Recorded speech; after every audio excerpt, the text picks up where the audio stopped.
Welcome back, or welcome if you're just joining us. This is The World This Week. With us, Christopher Dickey of Newsweek. Also with us, Vivian Walt of Time Magazine. Ulrike Kolterman, Paris-based reporter, currently working on a book on French nuclear energy. And Craig Kapitas of Quartz of the Atlantic Group. Welcome back to all of you. For the break, we were discussing all the events that have taken place this week in Libya and Egypt and elsewhere, how they were playing out in the United States. Let's take a look at the Rupert Murdoch-owned New York Post this Friday. An inside spread. U.S. gets no respect. New Mideast riots are thanks we receive for helping topple tyrants. The Economist, in its lead editorial, rebuts those who, quote, clobber Obama for being too keen on the Arab Spring. Many parts of the Arab world are, in fact, heading in the right direction, says the paper in that editorial. In the week of Mr. Stevens killing, the idea of intervening in yet another Muslim country might seem far-fetched to many Americans, but if they think that today's Libya is dangerous and violent, imagine what it would have been like if the battle were still raging. The humanitarian and strategic costs of standing back from Syria would be even higher. The Economist making the argument that this is actually an argument for intervention in Syria. I don't think it's an argument that's going to fly in the U.S. somehow. I think all three of us have just returned from the U.S., and am I correct? Not much appetite for this. My dog won't hunt. Yeah. I mean, there was so little appetite before this for intervening in Syria. I think people are really quite, fatigued with intervention generally, and certainly the economy is what Americans are focused on. So Syria, I would say this has really been a week in which intervention in Syria really makes it look quite impossible. Yeah, that's a very strange position for the Economist to take, I have to say. Well, they're all from Magdalen College, That's the opinion of The Economist, British publication. There's also what the Republican candidate for president said earlier in the week. I think it's a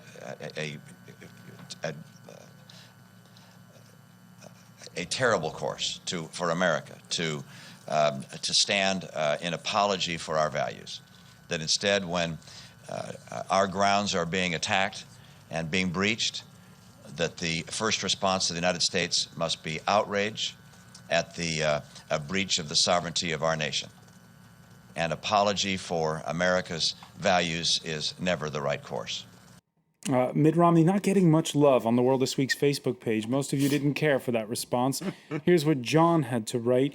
He not only went too far, he lied, attributing a tweet from an embattled embassy to the White House. Just a vile and brazen action, and he's getting support from no one on this. Romney does still have supporters. Matt, employing a bit of irony. Leftists unhappy with Mitt. I'm shocked. But it's true to say, Christopher Dickey, that even the conservative press, a lot of Republicans have distanced themselves from Mitt Romney this week. I thought this was going to be a disaster for Obama for some of the reasons that Craig was pointing out, but I think it's really turned out to be a disaster for Romney because he really only has one issue, the economy. That's his thing. I'm a businessman. I'm a leader on the economy. About world affairs, he knows absolutely nothing. So then it becomes a question of leadership in world affairs, and what does he do? He's sniping at the commander-in-chief of the United States at a time when our embassies are under attack. How does that look? Does that look like a leader, or does it look like a small-minded political candidate who doesn't know anything except tax policy? That is the way it's being received, and that's why he's in big trouble. All right, Mitt Romney accused of being too wooden on the campaign trail. We can show you Tom Tolles' cartoon in the Washington Post. Does this make him seem less like a robot or more? And there you see Romney overheating. You were saying before the show, Craig, that what will really matter will be the debates. 8 weeks to go, though, until the presidential election.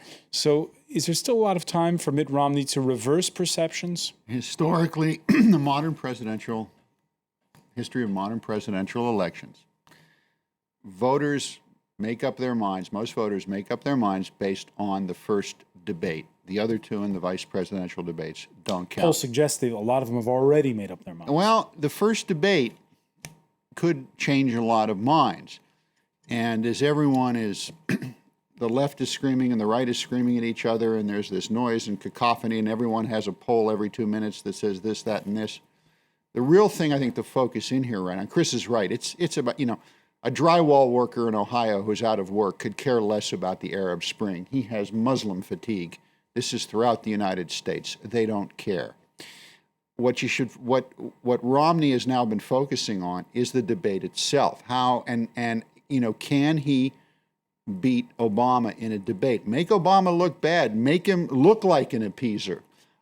Make him look like. Kind of hard to make the guy who killed bin Laden look like an appeaser. Well, it's very true, but it'll be even harder if they nail the guys who killed the ambassador in Tunis. Absolutely.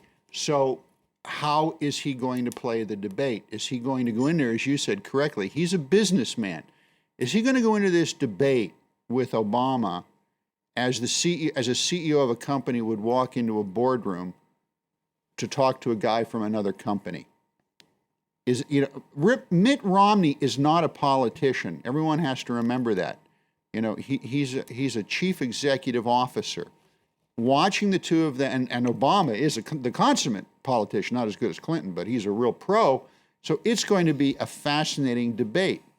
Who's going to come off more presidential, as they say? I'm really looking forward to it. Well, there will be a debate on foreign policy, as there always is. And, it seems to me, of course, people are focused on the economy.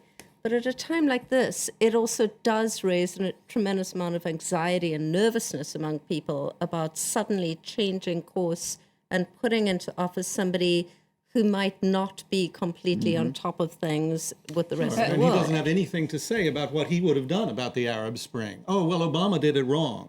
And you would have kept Mubarak?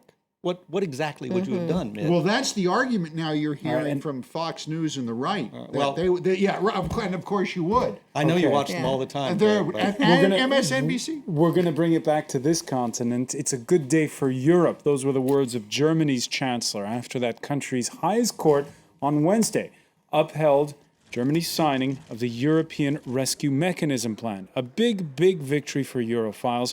But with a growing number of Germans increasingly Eurosceptic, is it a case of Merkel saving the euro, Ulrike Koltenmeier, and losing her seat eventually in those elections next year? No, I think Merkel is a very smart politician, and we just have to remember that in the beginning she didn't want at all a bailout, and she completely adapted to reality, and now she's fighting for her solution, and I think she's in a winning position now.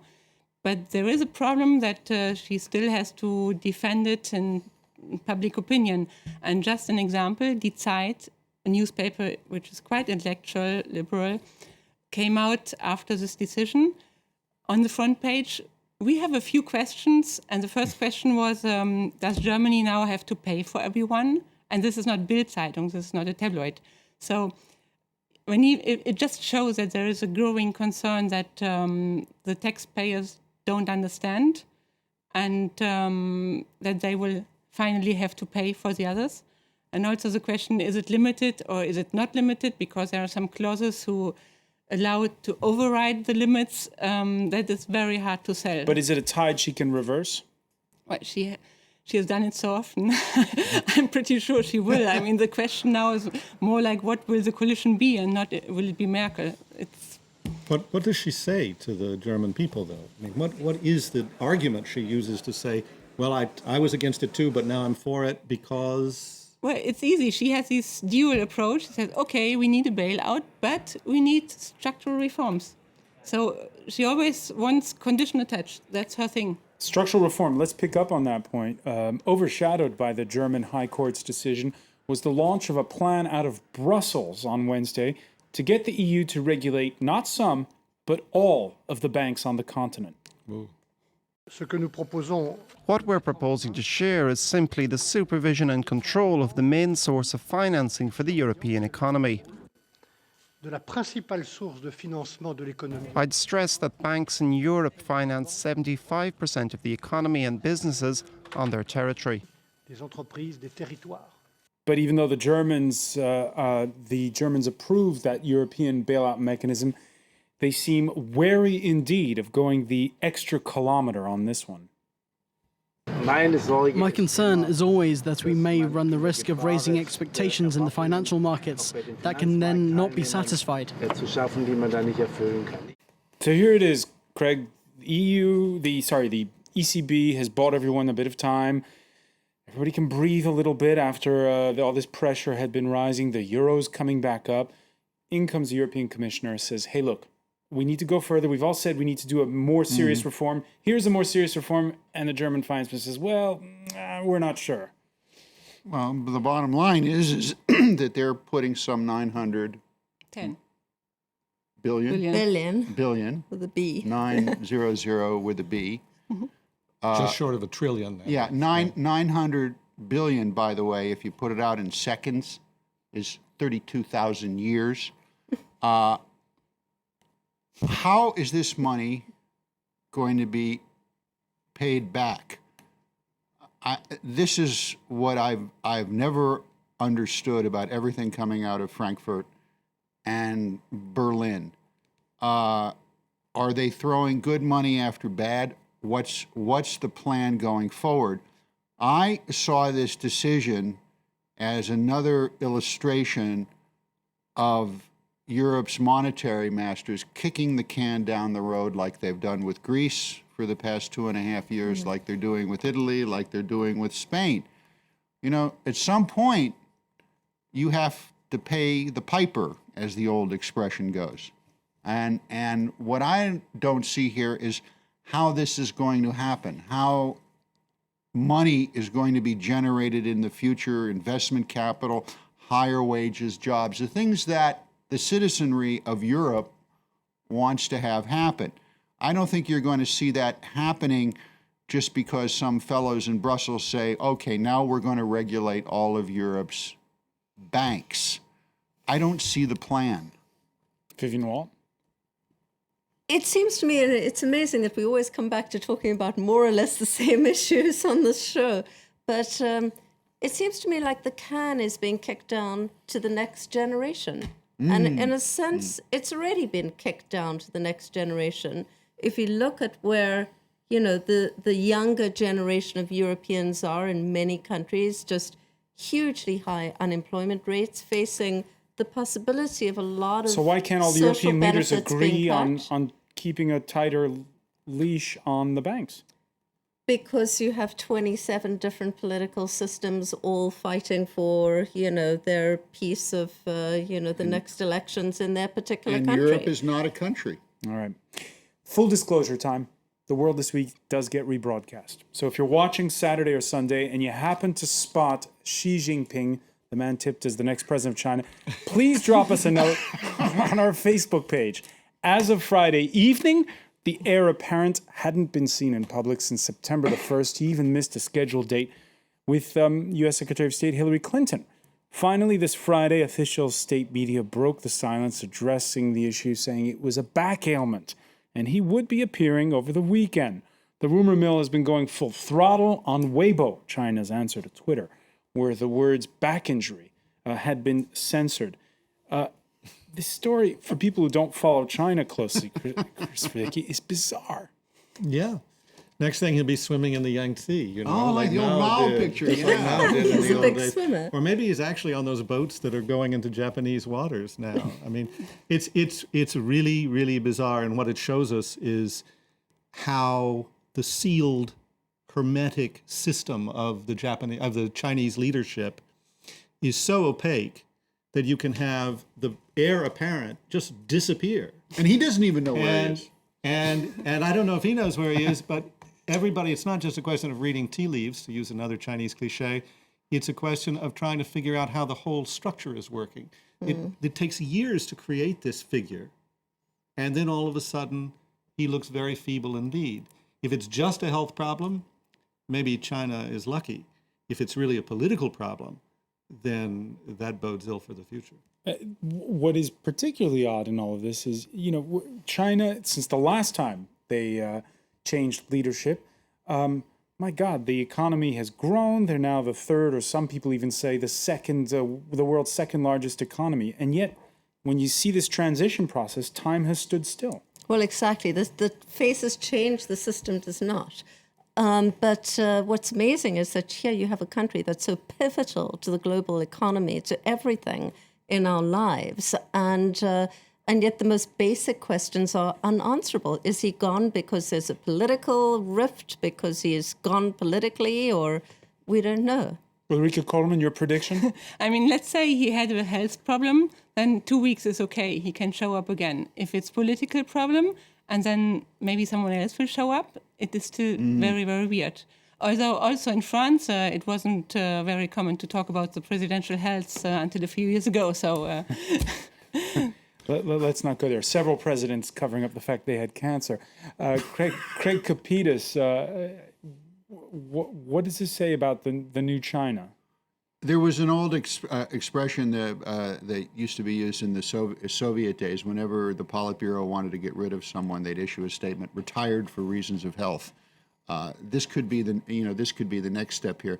I see this as an illustration of just how powerful the Communist Party, which is actually a very few number of people, is in China, and this is who really controls China. Unlike the Soviet Union, where everyone was a member, in China it's very few. I think it's less than 9% of the population.